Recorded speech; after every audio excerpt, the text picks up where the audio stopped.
और दोस्तों आप सभी का स्वागत है एग्जाम पूल में। दोस्तों आज है 16 मई एमपी टेट सेकंड शिफ्ट का पेपर सफलतापूर्वक संपन्न हो चुका है। तो आइए देखते हैं उसमें किस प्रकार से प्रश्न पूछे गए हैं। दोस्तों वीडियो पूरा देखिएगा क्योंकि हम प्रश्न के साथ भी एक्स्ट्रा प्रश्न भी बताएंगे जो जिनका आने वाला एग्जाम है, जिनका होने वाला एग्जाम है, उनके लिए यह क्वेश्चन बहुत महत्वपूर्ण होगा। तो दोस्तों वीडियो को पूरा देखिएगा। यदि आप हमारे चैनल पर पहली बार आए हैं तो आप हमारे चैनल सब्सक्राइब कर दीजिए, लाइक कर दीजिए, बेल आइकन को प्रेस कर दीजिए क्योंकि हम आपके लिए इसी तरह क्वेश्चन लाते रहेंगे। तो ठीक दोस्तों चलते टॉपिक तरफ। हम पहला क्वेश्चन देखिए दोस्तों, सतपुड़ा पहाड़ी की सबसे ऊंची चोटी कौन सी है? तो सतपुड़ा पहाड़ी की जो सबसे ऊंची चोटी है धूपगढ़ है। इसकी ऊंचाई कितनी है? 1350 मीटर है। देखिए सतपुड़ा की पहाड़ी से फर्स्ट शिफ्ट में क्वेश्चन आया था, इसमें भी आया है, तो उससे हम कुछ प्रश्न देख लेते हैं। धूपगढ़ महादेव पर्वत की सबसे ऊंची चोटी है। पूछ सकता है कि महादेव पर्वत की सबसे ऊंची चोटी कौन सी है? तो धूपगढ़ है। यह पचमढ़ी में स्थित है। धूपगढ़ जो है पचमढ़ी में स्थित है। और सतपुड़ा की रानी पचमढ़ी को कहा जाता है। बहुत इंपॉर्टेंट यह प्रश्न है कि सतपुड़ा की रानी किसे कहा जाता है? पचमढ़ी को कहा जाता है। और देखिए जो अगला प्रश्न है, भारत रत्न किस अनुच्छेद के तहत दिया जाता है? तो भारत जो रत्न होता है किस अनुच्छेद के तहत दिया जाता है? अनुच्छेद 18 के ए। अनुच्छेद 18 के ए के तहत जो है भारत रत्न दिया जाता है। देखिए भारत में भारत रत्न देने की शुरुआत 1954 में हुई थी। 1954 में जो है भारत में भारत रत्न देने की शुरुआत हुई थी। देखिए छुआछूत का अंत होता है, छुआछूत का यदि अस्पृश्यता का अंत होता है अनुच्छेद 17 में है। देखिए फर्स्ट शिफ्ट में जो है पूछा गया था छुआछूत का अंत किस अनुच्छेद से संबंधित है? तो छुआछूत का जो अंत होता है, अस्पृश्यता का अंत होता है, अनुच्छेद 17 से संबंधित है। और देखिए जो अगला प्रश्न है, भारत में हिमालय की सबसे ऊंची चोटी कौन सी है? तो भारत में जो हिमालय की सबसे ऊंची चोटी है कंचनजंगा है। कहाँ है? सिक्किम राज्य में है। देखिए भारत की सबसे ऊंची चोटी केटू गार्डन ऑस्ट्रेलिया, जो फर्स्ट सीट में प्रश्न आया था, फर्स्ट सीट में यह प्रश्न पूछा गया था। तो भारत की सबसे ऊंची चोटी केटू गार्डन ऑस्ट्रेलिया है, लेकिन भारत में हिमालय की सबसे ऊंची चोटी कौन सी है? कंचनजंगा है। और विश्व की सबसे ऊंची चोटी कौन सी है? माउंट एवरेस्ट है। विश्व की सबसे ऊंची चोटी माउंट एवरेस्ट है, जिसे नेपाल में सागर माथा के नाम से जानते हैं। दोनों प्रश्न जो है फर्स्ट सीट में पूछे गए थे। और देखिए जो अगला प्रश्न है, रमणी में किस प्रत्यय का प्रयोग हुआ है? तो रमणी में जो है अनि प्रत्यय का प्रयोग हुआ है। अगला क्वेश्चन देखिए, हड़प्पा से फर्स्ट शिफ्ट में आया था और सेकंड शिफ्ट में पूछा गया है, हड़प्पा सभ्यता किस युग की थी? हड़प्पा सभ्यता किस युग की थी? तो कांस्य युग की थी। हड़प्पा सभ्यता जो है कांस्य युग की थी। और देखिए जो अगला प्रश्न है, लोकसभा का गठन किस अनुच्छेद के तहत किया गया है? लोकसभा का जो गठन है किस अनुच्छेद के तहत किया गया है? किस अनुच्छेद के तहत किया गया? अनुच्छेद 81 के तहत जो है लोकसभा का गठन किया गया है। और राज्यसभा का गठन किया गया, राज्यसभा का जो गठन है अनुच्छेद 80 के तहत किया गया है। अगला प्रश्न, जलोढ़ मृदा में किस तत्व की प्रचुरता होती है? तो जलोढ़ मृदा में किस तत्व की प्रचुरता होती है? पोटेशियम एवं चूना की प्रचुरता होती है। अगला क्वेश्चन देखिए, पश्चिमी घाट की सबसे ऊंची चोटी कौन सी है? तो पश्चिमी घाट की जो सबसे ऊंची चोटी है अनाईमुड़ी है। और देखिए जो अगला प्रश्न है, घी के दिए जलाना मुहावरे का अर्थ है। तो घी के दिए जलाना मुहावरे का अर्थ क्या है? खुशी मनाना। अगला प्रश्न देखिए, सिंधु घाटी सभ्यता में वृहद स्नानागार, सिंधु घाटी सभ्यता में जो वृहद स्नानागार पाया गया तो किसमें पाया गया था? मोहनजोदड़ो में पाया गया था।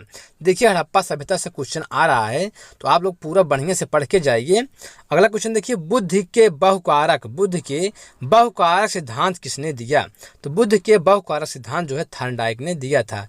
देखिए फर्स्ट शिफ्ट में दो क्वेश्चन जो है बुद्ध से आए थे। अगला प्रश्न देखिए, किसी राष्ट्र की राष्ट्रीय आय होती है? तो किसी राष्ट्र की राष्ट्रीय जो आय होती है उत्पादन कार्यों का योगफल होता है। उत्पादन कार्यों का योगफल होता है। अगला क्वेश्चन देखिए जो पूछा गया है, उत्तर वैदिक काल में किस देवता को सर्वोच्च स्थान प्राप्त था? तो उत्तर वैदिक काल में किस देवता को सर्वोच्च स्थान प्राप्त था? प्रजापति को प्राप्त था। राज्यपाल को शपथ कौन दिलाता है? तो राज्यपाल को शपथ कौन दिलाता है? हाई कोर्ट के मुख्य न्यायाधीश। हाई कोर्ट के जो मुख्य न्यायाधीश होते हैं वो राज्यपाल को शपथ दिलाते हैं। और इससे संबंधित प्रश्न देख लीजिए क्योंकि पूछा जा रहा है राज्यपाल और राष्ट्रपति से। तो राष्ट्रपति को शपथ कौन दिलाता है? तो राष्ट्रपति को शपथ कौन दिलाता है? सुप्रीम कोर्ट के मुख्य न्यायाधीश जो है राष्ट्रपति को शपथ दिलाते हैं। और उपराष्ट्रपति को शपथ कौन दिलाता है? तो उपराष्ट्रपति को शपथ जो है भारत का राष्ट्रपति दिलाता है। और देखिए जो अगला है, प्रधानमंत्री को शपथ कौन दिलाता है? तो प्रधानमंत्री को जो शपथ दिलाता है राष्ट्रपति दिलाता है। और देखिए सुप्रीम कोर्ट के मुख्य न्यायाधीश को शपथ कौन दिलाता है? तो राष्ट्रपति दिलाते हैं। और देखिए भारतीय संविधान में अनुच्छेद 124 में सुप्रीम कोर्ट का उल्लेख है। एक बहुत इंपॉर्टेंट प्रश्न है कि सुप्रीम कोर्ट का उल्लेख किस अनुच्छेद में किया गया है? तो सुप्रीम कोर्ट का उल्लेख जो है अनुच्छेद 124 में किया गया है। और हाई कोर्ट का उल्लेख किस अनुच्छेद में किया गया है? तो हाई कोर्ट का उल्लेख जो है अनुच्छेद 214 में किया गया है। अगला प्रश्न देखिए, रसाल किसका पर्यायवाची है? रसाल किसका पर्यायवाची है? रसाल जो है आम का पर्यायवाची है। पिक बंधु किसका पर्यायवाची है? आम का पर्यायवाची। अगला प्रश्न है, लॉरेंस कोहलबर्ग विकास के किस क्षेत्र में शोध के लिए जाने जाते हैं? तो किस क्षेत्र में जाने जाते हैं? नैतिक विकास के क्षेत्र में जाने जाते हैं। अगला प्रश्न देखिए, the test of my life पुस्तक के लेखक कौन है? तो कौन है? युवराज सिंह है। देखिए फर्स्ट शिफ्ट में जो है जीवनी से एक प्रश्न था। जीवनी कोई दिया था, क्या कहता कि जीवनी किसकी है? तो बहुत इंपॉर्टेंट है, जीवनी आप पढ़ के जाइए। प्रच्छन्न बेरोजगारी को और किस नाम से जाना जाता है?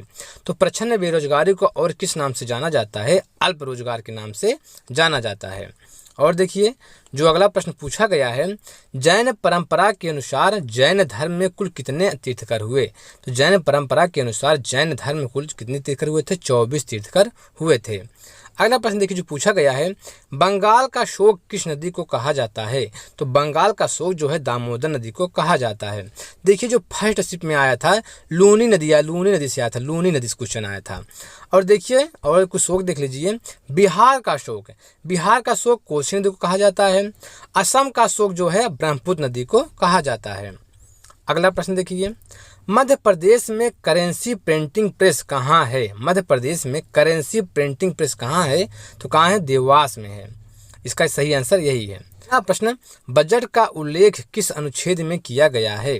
तो बजट का जो उल्लेख है अनुच्छेद 112 में किया गया है। इसका यही सही आंसर है। अगला क्वेश्चन देखिए, सम्राट अशोक के गुरु का क्या नाम था? तो सम्राट अशोक के गुरु का क्या नाम था? चाणक्य था। देखिए सम्राट अशोक से क्वेश्चन आ रहा है। और देखिए जो अगला प्रश्न है, अरावली पर्वत और सतपुड़ा किस प्रकार के पर्वत हैं? अरावली पर्वत और सतपुड़ा पर्वत जो है किस प्रकार के पर्वत हैं? तो अवशिष्ट पर्वत हैं, अवशिष्ट पर्वत। देखिए अरावली पर्वत और सतपुड़ा पर्वत से क्वेश्चन बन रहे हैं। और देखिए इसलिए हम क्वेश्चन जो है इससे जो बनने वाले हैं आपको बता दे रहे हैं। जो ये अवशिष्ट पर्वत हैं, कौन कौन से पर्वत जो होते हैं अवशिष्ट होते हैं? तो कौन कौन से होते हैं देख लीजिए। अन्नामलाई ये जो है अवशिष्ट पर्वत है। नीलगिरि की जो पहाड़ी है ये भी क्या है? अवशिष्ट पर्वत है। पारसनाथ, गिरनार, विंध्याचल, पश्चिमी घाट की पहाड़ी, पूर्वी घाट की पहाड़ी, महादेव पर्वत, ये सब जो हैं कैसे पर्वत हैं? अवशिष्ट पर्वत के उदाहरण हैं। और देखिए जो अगला प्रश्न है, डायमंड रिंग की घटना कब होती है? तो डायमंड रिंग की घटना जो होती है सूर्य ग्रहण के समय होती है। देखिए सूर्य ग्रहण से जो प्रथम पाली का एग्जाम हुआ था, सूर्य ग्रहण से एक प्रश्न आया था। और देखिए जो अगला प्रश्न है, मौर्य साम्राज्य में प्रचलित मुद्रा का क्या नाम था? मौर्य साम्राज्य में जो प्रचलित मुद्रा था उसका क्या नाम था? तो क्या नाम था? पर्ण था। और देखिए गंगा की सबसे लंबी सहायक नदी कौन सी है? तो गंगा की जो सबसे लंबी सहायक नदी है कौन सी है? यमुना नदी है। देखिए यमुना नदी, तो यमुना नदी जो है यमुना का संगम कहाँ है? गंगा और यमुना। तो गंगा और यमुना का संगम कहाँ है? प्रयागराज में। गंगा और यमुना का संगम कहाँ है? प्रयागराज में है। और देखिए यमुना की सहायक नदी कौन कौन सी है? तो यमुना की जो सहायक नदी है चंबल बेतवा केन है। यमुना की सहायक नदी चंबल बेतवा केन है। और देख लीजिए जो अगला प्रश्न है, गुप्त शासकों की दरबारी भाषा क्या थी? गुप्त शासकों की दरबारी भाषा क्या थी? तो क्या थी? संस्कृत थी। अगला प्रश्न देखिए, एक देशांतर बराबर कितना मिनट होता है? एक देशांतर बराबर कितना मिनट होता है? 4 मिनट होता है। देखिए प्रथम पाली में अक्षांश क्वेश्चन आया था, अक्षांश से प्रथम पाली में जो है अक्षांश क्वेश्चन आया था। तो एक देशांतर बराबर कितना मिनट होता है? 4 मिनट होता है। और 15 देशांतर बराबर 1 घंटा होता है। 15 देशांतर बराबर 1 घंटा होता है। अगला क्वेश्चन देखिए, यूनेस्को का मुख्यालय कहाँ स्थित है? तो यूनेस्को का जो मुख्यालय कहाँ स्थित है? पेरिस में स्थित है।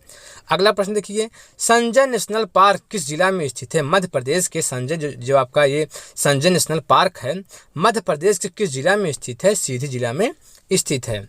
और देखिए जो अगला प्रश्न पूछा गया है, किस ग्रह को पृथ्वी का वाहन कहा जाता है? तो किस ग्रह को पृथ्वी का वाहन कहा जाता है? शुक्र ग्रह को। शुक्र ग्रह को पृथ्वी का वाहन कहा जाता है। देखिए ग्रह से एक प्रश्न आ जाए जो है पूछा गया था प्रथम पाली में, और ग्रह से जो है एक क्वेश्चन हर पाली में आ रहे हैं। और देखिए शुक्र ग्रह को और क्या क्या कहते हैं? शुक्र ग्रह को और क्या क्या कहते हैं? सौंदर्य की देवी, सौंदर्य की देवी किसे कहते हैं? शुक्र कहते हैं। सुबह का तारा, पृथ्वी की बहन, शाम का तारा और सबसे चमकीला ग्रह, ये सब जो है शुक्र को कहते हैं। अगला प्रश्न देखिए, अलास्का। अलास्का की जलधारा कैसी जलधारा है? तो अलास्का की जो जलधारा है कैसी जलधारा है? गर्म जलधारा है। और देखिए जो क्यूरोशियो की जलधारा है कैसी जलधारा? ये भी जो है गर्म जलधारा है। और देखिए जो दोस्तों जो अगला प्रश्न पूछा गया है, नर्मदा नदी का पुराना नाम क्या है? नर्मदा नदी का पुराना नाम क्या है? रेवा है, रेवा। तो नर्मदा नदी का पुराना नाम क्या है? रेवा है। अगला क्वेश्चन देखिए, G20 शिखर सम्मेलन 2023 का मेजबानी कौन सा देश करेगा? तो कौन सा देश करेगा? भारत करेगा। और भारत में कहाँ आयोजित होगा? दिल्ली में आयोजित होगा। अगला क्वेश्चन देखिए, अंतर्राष्ट्रीय वित्त निगम कहाँ स्थित है? तो अंतर्राष्ट्रीय वित्त निगम जो है वाशिंगटन DC में स्थित है। तो ठीक दोस्तों, इस तरह हमारा वीडियो कंप्लीट हुआ। यदि आप हमारे चैनल पर पहली बार आए हैं तो आप हमारे चैनल सब्सक्राइब कर दीजिए, लाइक कर दीजिए, बेल आइकन को प्रेस कर दीजिए, क्योंकि हम आपके लिए इसी तरह क्वेश्चन लाते रहेंगे।